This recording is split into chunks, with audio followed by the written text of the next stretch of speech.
What's up guys, my name is DJCS and welcome to an all new episode of Let's Talk. In this episode, I'm going to give my opinion on how Rockstar can save GTA Online from its impending downward spiral. If you are new to my channel and you don't know what Let's Talk is all about, it's basically part of my channel where I talk about things going on in video games, entertainment, sometimes things going on in the world, and sometimes things going on with me. So please drop a like and subscribe for future videos from yours truly. With all that said and done, let's talk how Rockstar can save GTA Online.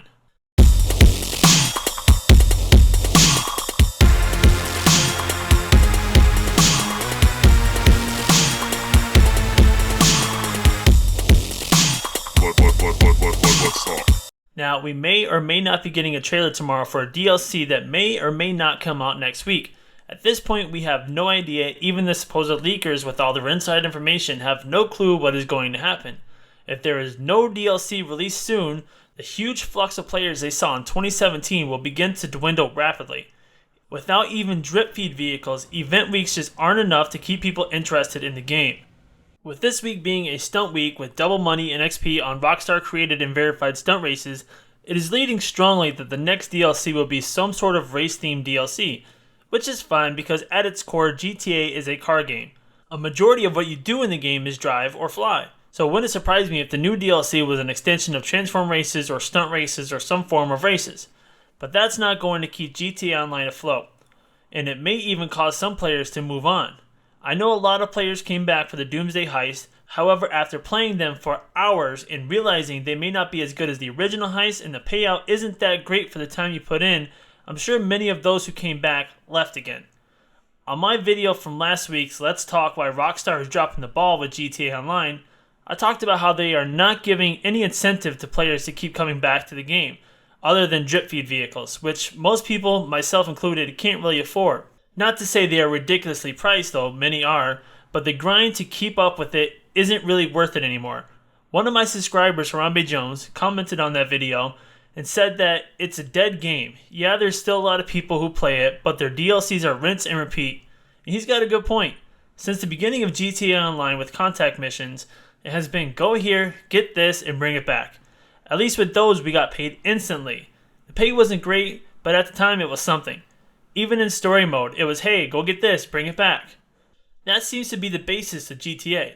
But with what we have now, you have to grind for hours, whether it's missions, heists, or CEO/biker stuff, just to make enough to buy a drip feed vehicle.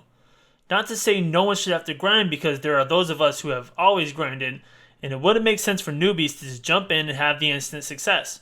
Though, thanks to shark cards, there are those who aren't even a level 100, but have a Deluxo or an Oppressor. And that's not going to change. However, what can change, and what may save GTA Online, and make those of us who have been there since day one, who have grinded, who have been loyal to this game, is to come out with a truly passive way to make money. Money is the main reason why people don't play this game anymore. People don't want to grind, don't want to spend hours building their supplies, just have an ASO and a Deluxo, Oppressor, Hydra, Jetpack, Akuma, Buzzard, insert carpet bombing, airplane here, fly by and ruin it in a matter of seconds. I was in a lobby last week, and I really knew I should have saved the video because I couldn't believe it. It was the absolute worst lobby I had ever been in. And we had double payouts on gun running sales, so I had stocked up enough to sell solo with one vehicle. I was given the little buggy that dropped landmines. I had 5 stops. It was a full lobby, and as soon as my timer ran out, I went into Ghost Organization. I had to go through the city over to the east coast of the map, and I had already delivered 3 out of 5 products by the time my Ghost Organization ran out. Immediately, as soon as my signal went out, I noticed people started heading my way. There was someone in a flying vehicle, but I'm not sure which. I was heading for the 4th delivery when he started to try and carpet bomb me.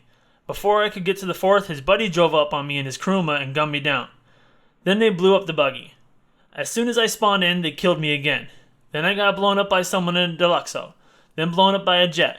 And this went on for about 5 minutes more. I couldn't move. I don't know if they were all together or what, but it seemed no matter where I spawned, they found me and killed me instantly. I was dumbfounded. I couldn't move without getting killed. And this is the kind of cancer that has become GTA Online. It's not safe to sell in public lobbies, and hasn't been for a long time.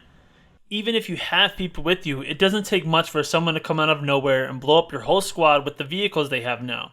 I'm not saying they're bad because I have some of them as well, but it makes it almost impossible for us to sell.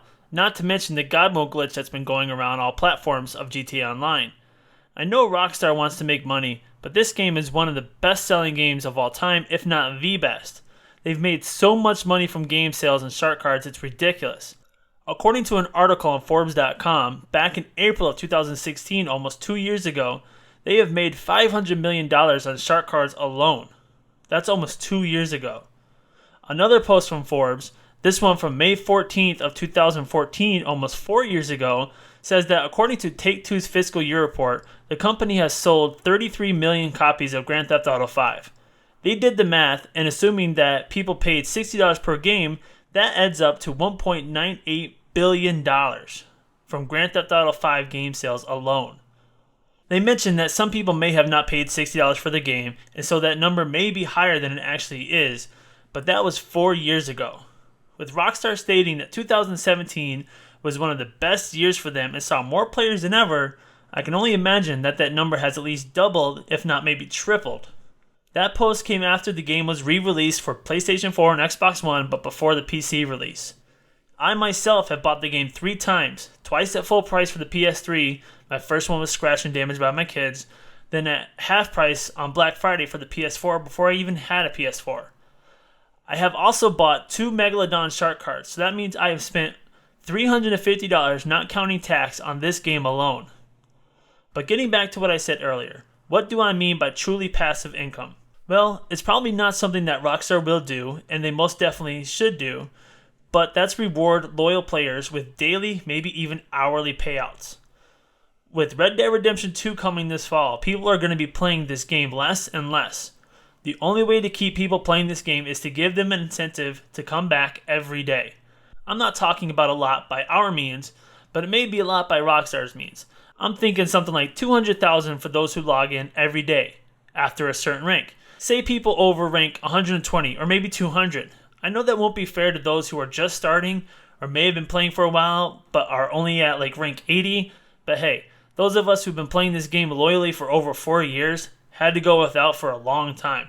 This would also give them something to really work for, because after level 135, where your body armor capacity gets maxed at 10, whoop-de-doo, the only thing that happens is your name will change to silver at 500 and then gold at 750. Give those of us who have worked our butts off in this game to get those higher ranks a reason to come back. And then if the person stays on for an hour, give them another 100k or something. Incentive to play and keep playing. They give out a measly $2,000 for good behavior, but that won't even get you a pair of jeans in the game. This idea was sparked by the loyalty bonus many people got last week. I originally thought this was something separate from the tax refund and was pretty pissed when I only got $525,000 when I heard that people were getting $1.35 million. But when I found out that it was a tax refund, I calmed down. But why not give us daily payouts? It doesn't even have to necessarily be a daily payout for a certain rank.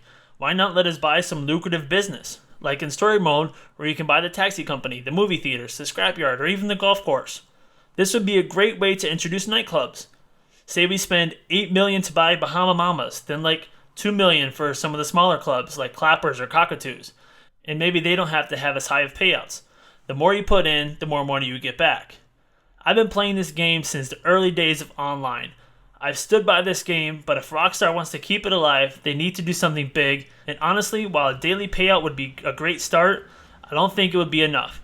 They need something else, something big. I've heard many rumors about what may be the next DLC, and we may find out tomorrow, but it's probably not going to be what we really want, not something that's going to save this game for the time being. But perhaps for the next DLC, which is usually one of the bigger DLCs of the year just before summer when kids are out of school, they need to do something really big. Like a map expansion. I know it's crazy, but it would save this game. I think the casino would be cool, but I don't think it's enough to save the game. Same with the Tuners themed DLC, Cops and Robbers, Mansions, Pets, or many of the other wanted and rumored DLCs. Either a map expansion or something like the Undead Nightmare, but it would most likely be Aliens and for online. When we load into the game, we would see an option to play story mode, play online Los Santos, or play online Liberty City or wherever. Or play story mode, play online, or play online Invasion, which would be the Aliens.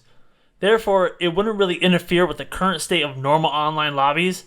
It would be a separate lobby of its own. Whatever they do, whatever they release next Tuesday or whenever, the next DLC after needs to be something really big, something they've never done before, and they need to lighten up on the push for shark card sales. Stop being greedy. You've made more than enough money off this game, Rockstar, and start really giving back to your loyal fans. I don't see them continuing to do DLCs beyond 2018, so something needs to happen this year so that people will still be playing into 2019 and beyond.